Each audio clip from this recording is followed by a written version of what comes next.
देख रहे हैं मिशन लाइव न्यूज 24, हर खबर पर पैनी नजर। खबरें जो सीधा जोड़ती हैं आपको हमसे, जिनका आपकी जिंदगी पर होता है सीधा असर। खबरों की वही तस्वीर, बिना बदले बिना डरे, जज्बा सच का लिया। अखिल भारतीय बैंक अधिकारी संघ AIBO सार्वजनिक निजी बैठक गगन होटल दी माल रोड कानपुर में संपन्न हुई। अखिल भारतीय बैंक संघ AIBO के सचिव DS गणेशन का कानपुर माल रोड गगन होटल में बड़े ही जोर शोर से उनका स्वागत किया गया।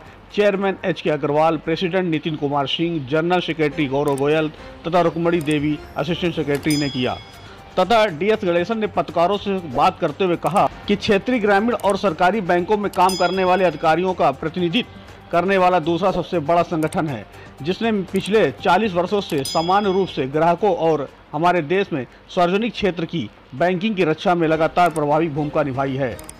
और खराब ऋणों की राशि लगभग 10 लाख करोड़ रुपए है, लेकिन ऋणों की वसूली के लिए इंसॉल्वेंसी एंड बैंक्रप्सी कोड के अधिनियम से कोई मदद नहीं मिली और NCLT का अनुभव भी बहुत ही दर्दनाक रहा। ताज़ा उदाहरण वीडियोकॉन का है, जहां NCLT ने 93% छूट की अनुमति दी थी।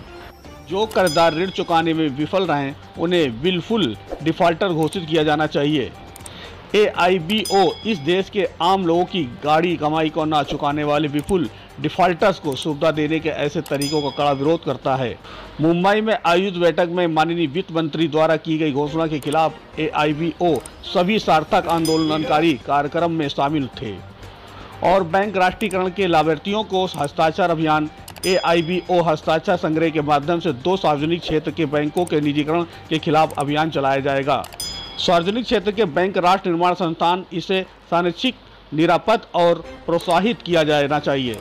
अखिल भारतीय स्तर पर AIBO सार्वजनिक क्षेत्र के बैंकिंग को बनाए रखने के लिए हर कदम उठाएगा और घाटे को पटाने के लिए सरकारी द्वारा पारिवारिक धरोहर को बचाने के लिए पुरजोर विरोध करेगा। वित्त मंत्री ने बोला कि स्टेट बैंक की तरफ बाकी लोग बैंक को मतलब मर्ज करके 5 बड़ा बैंक बनाने के लिए वो लोग प्रयास कर रहा है, उसके अगेंस्ट में हम लोग लड़ना है। तो आम आदमी के लिए हम लोग लड़ना ही है, इसलिए जो मर्जर के अगेंस्ट में हल रहा है और गवर्नमेंट ऑफ इंडिया ने और 2 बैंक को प्राइवेटाइज करने के लिए जा रहा है। वो बैंक की नाम तो नहीं बताया है, लेकिन जब वो अनाउंस हो जाएगा तो हम उसके ऊपर लड़ना है।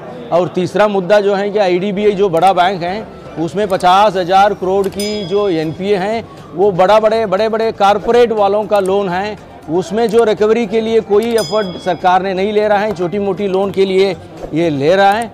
तो उसकी वजह से IDBI को बैंक मतलब 97% जो है कि सरकार और LIC की स्टेक है, मतलब सरकार की बैंक है, उसको भी LIC को स्टेक को डाइल्यूट करके वो प्राइवेट हैंड्स में, कारपोरेट हैंड्स में देने के लिए गवर्नमेंट हो रहा है। तो इस सरकार की जो भी एंटी लेबर रिफॉर्म्स हैं, एंटी पॉलिसी हैं, उसके अगेंस्ट में AIBO लड़ रहा है। आज की डेट में जो मीटिंग आज चल रहा है उसके ऊपर हम लोग डिसीजन लेगा और AIBO के थ्रू से United forum of bank unions हैं, वो सारे के सारा पूरा बैंकिंग इंडस्ट्री की 98% जो स्ट्रेंथ है उसके थ्रू से हम लोग आंदोलन करूँगा, डेमोन्स्ट्रेशन करूँगा और फिर स्ट्राइक भी करना है।